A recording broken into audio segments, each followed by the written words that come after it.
बक्सर जिले के एक छोटे से गांव सोनपुरा में उस रात रोशनी कुछ ज्यादा ही थी।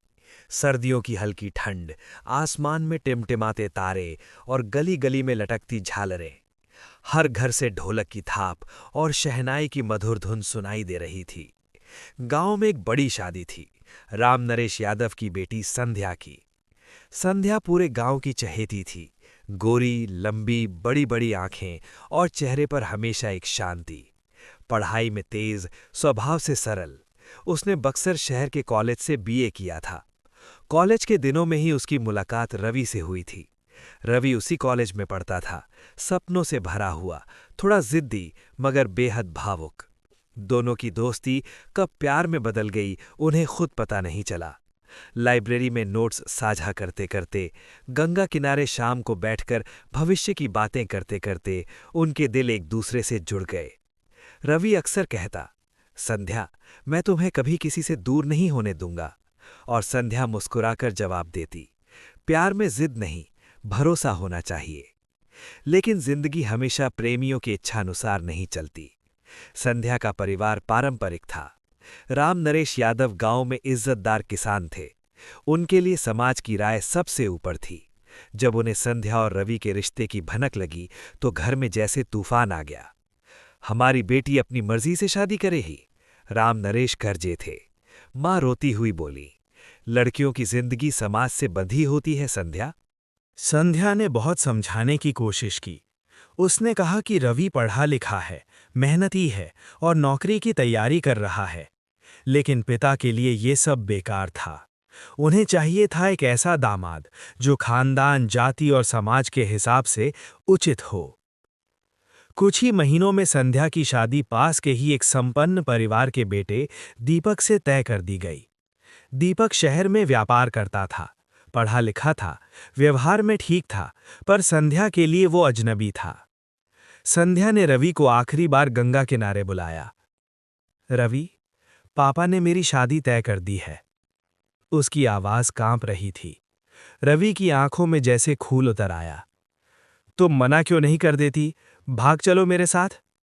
संध्या ने सिर हिलाया। मैं अपने माँ बाप को छोड़कर नहीं जा सकती। मैं चाहती हूँ तुम समझो, प्यार का मतलब किसी को बर्बाद करना नहीं होता। रवि चुप रहा। उसकी मुट्ठियां भिज गईं। उस दिन उसके भीतर कुछ टूट गया, या शायद कुछ गलत जन्म ले चुका था। गांव में शादी की रौनक बढ़ती गई। हल्दी, मेहंदी, संगीत, हर रस्म पूरे धूमधाम से हुई। संध्या के चेहरे पर मुस्कान थी, मगर आंखों की गहराई में एक अजीब सी धकान। उसकी सहेली पायल ने पूछा, तो खुश है ना? संध्या ने हल्की मुस्कान दी। खुशी और समझौता कभी कभी एक जैसे लगते हैं। रवि उन दिनों गायब सा हो गया था। उसने कॉलेज जाना छोड़ दिया, दोस्तों से मिलना बंद कर दिया। लोग कहते वो बहुत चुप रहने लगा है। उसकी माँ अक्सर उसे कमरे में अकेले बैठा पाती, आंखों में एक अजीब बेचैनी। रवि के भीतर प्रेम अब पीड़ा में बदल चुका था, और पीड़ा धीरे धीरे आक्रोश बनती जा रही थी। शादी का दिन आ गया। बारात भीलवाड़ा से आई थी। पूरा गांव पंडाल में जमा था। रोशनी, डीजे, ढोल, हर तरफ उत्साह। मंडप के सामने बड़ा सा स्टेज सजा था। गुलाब और गेंदा के फूलों से सजा जयमाला मंच। संध्या लाल जोड़े में बेहद खूबसूरत लग रही थी। उसके माथे पर झिलमिलाता टीका, हाथों में मेहंदी और आंखों में अनकही बातें। दीपक मंच पर पहले से खड़ा था। भीड़ जयकारे लगा रही थी, कैमरे चमक रहे थे। भीड़ के बीच एक कोने में काले शॉल में लिपटा एक युवक खड़ा था, रवि। उसके चेहरे पर न गुस्सा साफ दिख रहा था, न आंसू, बस एक कठोर शून्यता। जयमाला की रस्म शुरू हुई। संध्या ने कांपते हाथों से वरमाला उठाई। दीपक झुका, तालियां गूंजी। तभी भीड़ में अचानक हलचल हुई। एक तीखी आवाज गूंजी। लोग पहले समझ नहीं पाए कि क्या हुआ। कुछ पल के लिए सब स्थिर हो गया। फिर चीखें उठीं, अफरा तफरी मच गई। संध्या लड़खड़ाकर गिर पड़ी। लाल जोड़े पर गहरा लाल रंग फैलता गया। दीपक स्तब्ध खड़ा रह गया। कैमरे जमीन पर गिर गए। ढोल की आवाज बंद हो गई। पंडाल में सिर्फ चीखें थीं। लोगों ने देखा भीड़ में वही युवक तेजी से बाहर निकल रहा था। किसी के समझने से पहले वो अंधेरे में गायब हो चुका था। संध्या को अस्पताल ले जाया गया, लेकिन रास्ते में ही उसने दम तोड़ दिया। गांव पर जैसे मातम छा गया। कुछ ही घंटों में शादी का घर शमशान सा हो गया। जहां हंसी थी वहां सिसकियां थीं। राम नरेश अपनी बेटी के निर्जीव शरीर को देखकर फूट फूट कर रो पड़े। मेरी बच्ची, हमने क्या बिगाड़ा था? दीपक की आंखों में सदमा था। उसने धीरे से कहा, मैंने उसे जीवन देने का वादा किया था और वो मेरी आंखों के सामने चली गई। रवि फरार था। पुलिस उसकी तलाश में थी। गांव के लोग उसे कोस रहे थे। प्यार था या पागलपन, कोई कहता। अगर इतना ही प्रेम था तो उसे खुश क्यों नहीं रहने दिया? दूसरा पूछता। उधर रवि भागता फिर रहा था। वो किसी वीरान खेत में छिपा बैठा था। उसके कानों में अब भी जयमाला की तालियां गूंज रही थीं। और फिर वो आवाज। उसे याद आया, संध्या ने कहा था, प्यार में जिद नहीं, भरोसा होना चाहिए। उसने भरोसा नहीं किया। उसने प्रेम को स्वामित्व समझ लिया। उसे लगा कि अगर संध्या उसकी नहीं हो सकती तो किसी की नहीं होगी। लेकिन अब जब वो अकेला था, उसे समझ आने लगा कि उसने प्रेम नहीं, विनाश चुना था। रात भर वो कांपता रहा। सुबह होते होते उसकी आंखों में पछतावे के आंसू थे। मगर अब सब खत्म हो चुका था। घटना ने पूरे जिले को हिला दिया। अखबारों में खबर छपी। लोग चर्चा करने लगे।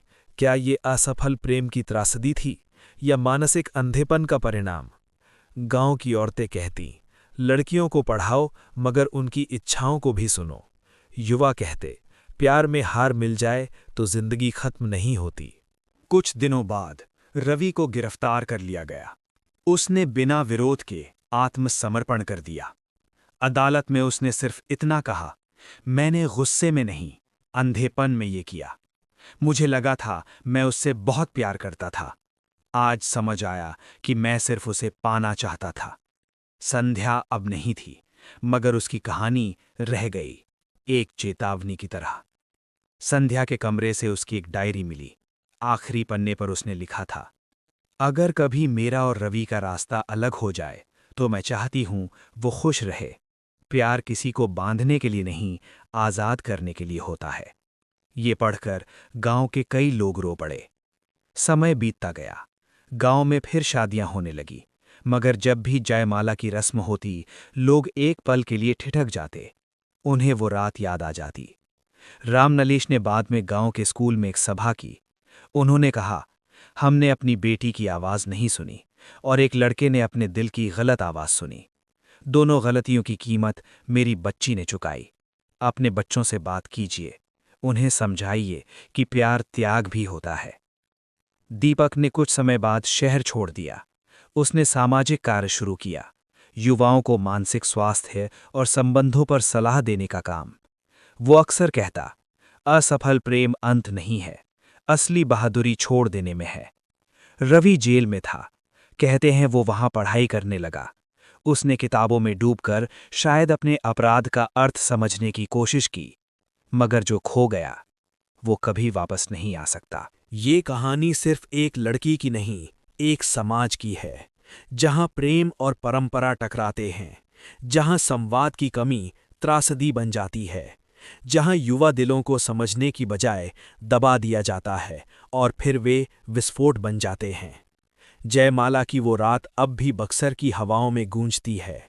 लाल जोड़े में सजी एक लड़की जिसकी आंखों में सपने थे, एक युवक जिसने प्रेम को अधिकार समझ लिया और एक समाज जो समय रहते न समझ पाया।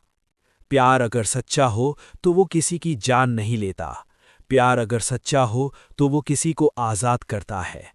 और कभी-कभी एक पल का अंधापन कई जिंदगियों को अंधकार में धकेल देता है।